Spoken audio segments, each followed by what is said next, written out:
Today we will learn different methods you can use to be a crook. Method 1.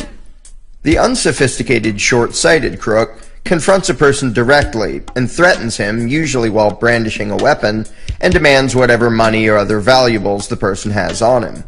While this method is fairly popular and sometimes effective, it has some drawbacks. For example, confronting someone in person poses a significant risk to you, the crook. Even if you only pick on smaller, weaker individuals, you never know when they might be armed. Furthermore, using this direct method involves a high likelihood that sooner or later you will be recognized, tracked down, and punished, whether by the victim, a bystander, or the police. And after you've done the crime, you get what you get, whatever your victim happened to have on him, and that's it. A one-time deal, usually with an unknown prize, maybe even nothing. Method 2. A slightly better way to be a crook is to break into houses when no one is around and see what you can steal. While there is some chance that you'll be noticed and confronted, the risk is a lot lower, and the average house is likely to contain a lot more valuables than the average person carries around with him. Nonetheless, there are still risks involved, and a high chance that you'll leave behind evidence, footprints, fingerprints, etc., that could later get you into trouble. Method 3.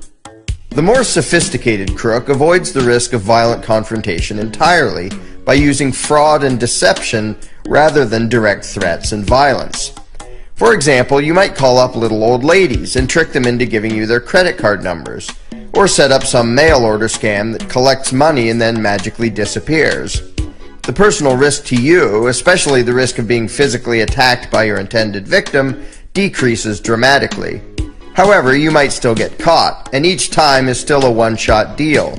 You get what you get and run the risk of getting in trouble, one crime at a time. Method 4. The next step up is to create ongoing frauds, methods that don't just rob people once, but that create recurring theft. For example, if you trick little old ladies into giving you their credit card numbers, instead of just having a quick shopping spree, you could set up a bunch of smaller, repeating thefts. A little old lady who gets charged $9.95 a month, which shows up on her credit card statement as helping poor orphans, is unlikely to question it. Get 100 little old ladies to do it, and you have an ongoing cash stream, without having to commit a new crime and incur new risks every time. Of course, there is still some risk of getting caught and punished. Method 5. A far better method of theft than any discussed so far is counterfeiting. While this requires serious technical and logistical resources, it has huge advantages.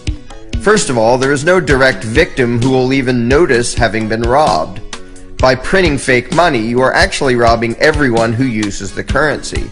However, not only will they not notice the difference, but most people don't even comprehend why counterfeiting is bad or how it hurts anyone. The risk of your actual victims retaliating against you is therefore almost zero. The risk of them even knowing they were robbed is also almost zero, and wouldn't be much higher even if they knew you were printing your own cash, simply because most people have no idea what money is or how currency works.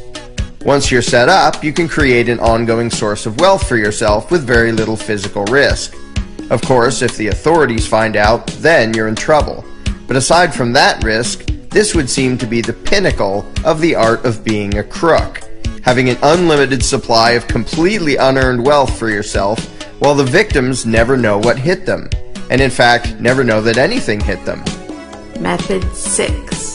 The next step is only for truly sociopathic crooks, who don't just want unearned wealth, but want to dominate their fellow man. It's again based on counterfeiting, but instead of just printing money and buying stuff with it, you print money and loan it to other people. At first, this may seem counterintuitive. If you can just print as much money as you want, why bother to loan it or give it away? Well, suppose you print up millions of dollars and then lend that to hundreds of different people. They will each then feel indebted to you, as if you did them a favor. From then on, they will rob themselves every month, giving you a pile of money, while feeling a moral obligation to do so.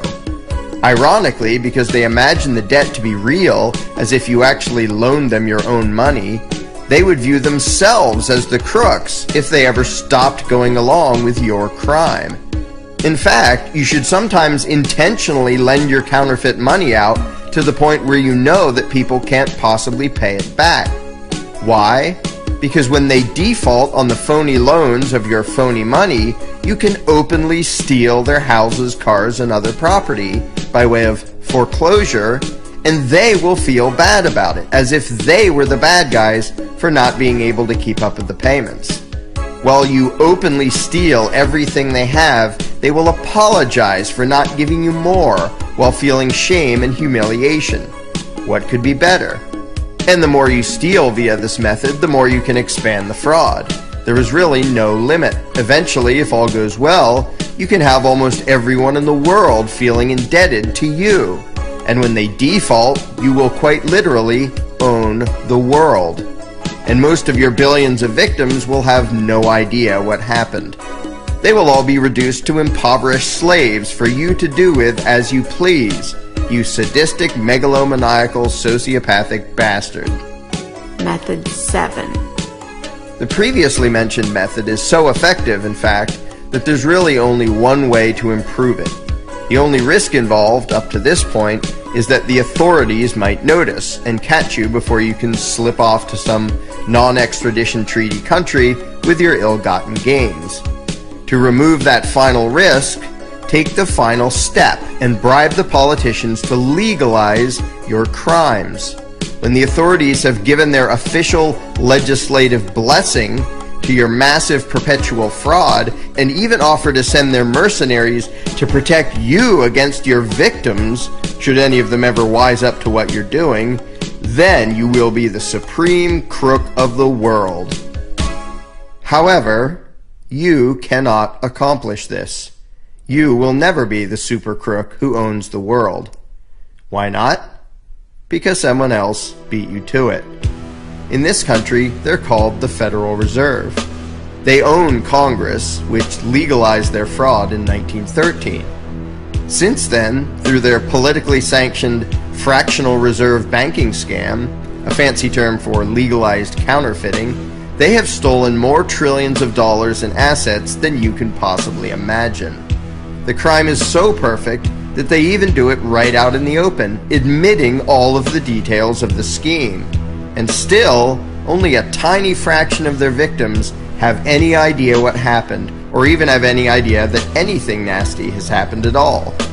However, if something like this video, for example, were to go viral, so that the victims of this fraud all understood what had been done to them, well, what would happen then remains to be seen.